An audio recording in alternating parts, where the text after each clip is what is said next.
jangan sampai lolos dari pengadilan. Kenapa? Kalau lolos, siapapun bisa menjadi korban berikutnya. Assalamualaikum warahmatullahi wabarakatuh. Jumpa lagi dengan sarang informasi. Apa kabarnya kalian semua? Kalian semua yang sudah mengikuti kasus pembunuhan di Pauman Indramayu, tentunya kalian semua penasaran bagaimana endingnya nanti dan vonisnya nanti. Tapi ini ada hal yang sangat menarik teman-teman ya, yaitu Kang Deddy Mulyadi ternyata juga menyatakan jangan sampai lolos para pelaku-pelaku yang sudah berbuat biadab dan keji. Jangan sampai lolos dari pengadilan. Kenapa? Kalau lolos, siapapun bisa menjadi korban berikutnya. Sehingga bagi siapapun yang hari ini memiliki asumsi-asumsi yang berbeda tanpa didasari pada fakta, jika memang mereka pelakunya yaitu Ririn dan Prio, ini harus dihukum seberat-beratnya, jangan sampai lolos dan jangan sampai ada korban-korban berikutnya.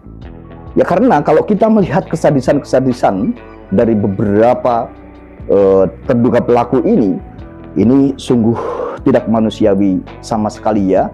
5 nyawa sekaligus, bahkan ada balita umur di bawah 1 tahun pun menjadi korban kebrutalan dan kebiadaban mereka.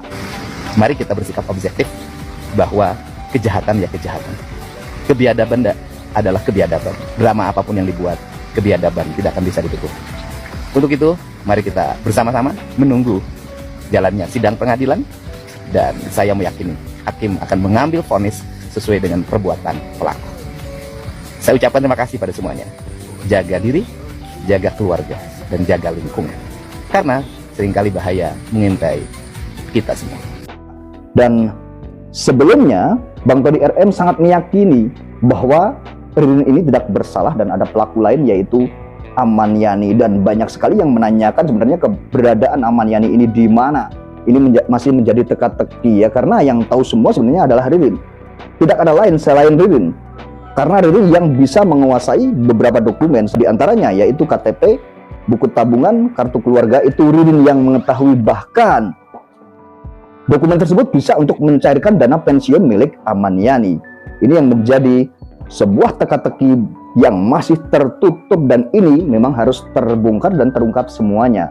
Dan korban pun juga mendapatkan keadilan yang seadil-adilnya. Pelaku berbuat hal yang tentunya ini sangat brutal dan keji, bengis, sadis. Ini mereka harus dihukum dengan seberat-beratnya. Bang Tony RM juga pernah meyakini bahwa Ririn ini tidak bersalah pelakunya, dan otak utama dalam pembunuhan kasus di Pauman Indramayu ini ada orang lain yaitu selain Ririn, dan Ririn tidak bersalah. Tapi Bang Tony RM juga menyerahkan semuanya, dan mungkin pikirannya sudah down, dan ada pikiran juga Bang Tony ini diprank oleh terdakwa Ririn ya. Akhirnya menyerahkan kepada hakim jika Ririn memang bersalah dan Prio, itu silahkan bagaimana keputusan hakim. Dan kalau sidik jari Ririn itu benar, cuma apakah adanya sidik jari itu membuktikan adanya pembunuhan? Ya, palu itu kan ditemukan belakangan. Kalau memang alat buktinya kuat, hakimnya juga mengadili sesuai dengan alat bukti, fakta-fakta persidangan, keyakinannya itu kan, ya sudah, mau bagaimana lagi? Bahkan Bang Tony RM juga meyakini bahwa memang ada Aman Yani itu. Setelah sampai di rumah Budi ini, ya, kurang lebih jam 11 malam, begitu masuk ke ruang tamu ini, ya, nah di ruang tamu ini sudah ada Aman Yani sama Joko. Jadi, jika nanti terbukti memang bersalah bahwa Ririn adalah pelakunya dan Prio, ya sebagai orang yang ikut menguburkan si Prio ini dan turut serta dalam kasus ini, jika nanti terbukti hakim memvonis mereka bersalah, pertanyaan yang sangat besar, Aman Yani yang disebut-sebut itu ada, itu kemana menghilangnya Aman Yani ini? Apakah Aman Yani hilang, atau justru Aman Yani ini juga dihilangkan juga oleh terdakwa Ririn? Ini dugaannya seperti itu. Karena ada keterangan-keterangan di podcast KDM pun juga ini semakin membuat opini masyarakat ini berpikir, jangan-jangan Aman Yani ini sebenarnya sudah tidak ada. Bahkan Aman Yani ini menjadi target kebrutalan dari saudara Ririn tersendiri. Karena jika kita merunut ke belakang, Ririn ini pernah mencairkan dana pensiun milik Ahmad Yani, akan tetapi hanya melalui SMS dari Ahmad Yani. Dan kuasa hukum Ririn sebelum ada kejadian kasus di Pauman Indramayu ini mendapatkan kuasa dari Ririn dan mendapatkan SMS juga dari Ahmad Yani, katanya seperti itu. Akan tapi yang menjadi pertanyaan kita, dugaan saya, ini yang SMS jangan-jangan bukan Ahmad Yani, yang SMS ini jangan-jangan Ririn. Kenapa dugaannya bisa seperti itu? Karena seseorang yang memberikan kuasa, misalkan kita mempunyai hutang terhadap seseorang, tidak mungkin kita ini hanya memberikan kuasa akan tapi melalui sebuah SMS tapi tidak melalui telepon atau video call. Mungkin kita akan mempertanyakan sebenarnya siapa orang itu, atau jangan-jangan ini hanya karang-karangan saja. Mungkin bisa jadi semua ini hanya karang-karangan Ririn karena Ririn ingin menguasai harta milik Ahmad Yani. Dugaan saya itu seperti itu ya, karena jika kita melihat masalah SMS dan setelah SMS Ahmad Yani ini ditelepon akan tetapi nomor HP tersebut tidak pernah aktif. Bayangkan saja.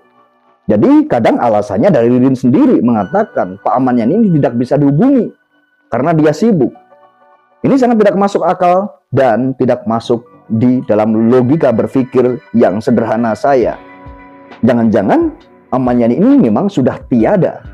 Ahmad Yani sebenarnya kemana? Karena dari sejak pencairan dana pensiun dan sejak Ririn sendiri mengatakan bahwa Ahmad Yani ini mempunyai hutang 350 juta kepada Ririn di tahun 2016, itu pun menghilangnya seorang Ahmad Yani ini menghilang dan tidak ada kabar lagi dari tahun 2016. Akan tetapi dana tersebut sudah bisa dicairkan dan berhasil dicairkan.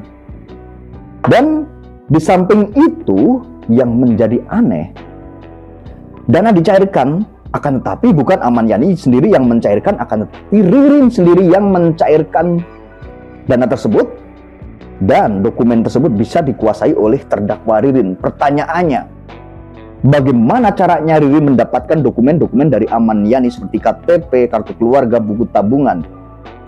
Ini menjadi sebuah misteri yang harus terungkap dan penegak hukum harus mengungkap hal ini. Karena kita jika berpikir seseorang sangat tidak mungkin sekali memberikan dokumen dengan serta-merta dengan alasannya hutang piutang. Kalau kita punya hutang kepada seseorang, yang diberikan bukan dokumen kita, KTP atau tanda pengenal kita, bukan. Akan tetapi yang diberikan jaminan kita adalah barang yang berharga, itu yang sangat layak dan yang sangat pas. Tidak mungkin kita akan memberikan KTP, kartu keluarga, ATM, itu sangat tidak mungkin. Dugaan saya ini sangat jadi kemana-mana dugaan saya. Atau jangan-jangan Ahmad Yani itu dihabisi juga oleh Ririn pada tahun 2016 tersebut saat pencairan dana tersebut. Dan jangan-jangan sebenarnya sebelum pencairan dana tersebut, ini dugaan saya lagi, apakah Ririn ini menghabisi Ahmad Yani dulu lalu merampas semua, yaitu dokumen-dokumen KTP, buku tabungan dan lain-lain, kartu keluarga. Setelah itu terdakwa Ririn ini baru mencairkan dana dengan beberapa alibi untuk mencairkan dana sehingga berhasil mencairkan dana. Lalu kenapa, pertanyaannya, bisa terjadi lagi pembunuhan satu keluarga di Pauman Indramayu? 5 orang yang menjadi korban. Ini pertanyaan yang sangat-sangat mendasar sekali dan ini memang harus digali oleh penegak hukum atau penyidik. Kenapa bisa jadi korban satu keluarga di Indramayu? Apakah sebenarnya korban yang satu keluarga yang 5 orang ini adalah korban kedua, korban berikutnya dari terdakwa Ririn? Ini tugasnya penegak hukum nanti untuk mengungkap kasus ini, karena ini teka-teki ini harus terungkap terang benderang. Dan dengan adanya bukti-bukti yang sudah terungkap di beberapa hari yang lalu dan di beberapa persidangan, ini semakin terang benderang dan semakin mengerucut. Sebenarnya hakim sudah tahu dan sudah mengarah pelakunya yang sebenarnya ini adalah siapa. Hakim ini sudah bisa menilai dan biarlah nanti hakim yang akan memutuskan hal ini. Dan saya yakin kebenaran ini akan terungkap dan suatu kebenaran akan menemukan jalannya sendiri. Oke, terima kasih yang sudah menonton video ini sampai selesai. Sampai ketemu di segmen berikutnya. Assalamualaikum warahmatullahi wabarakatuh.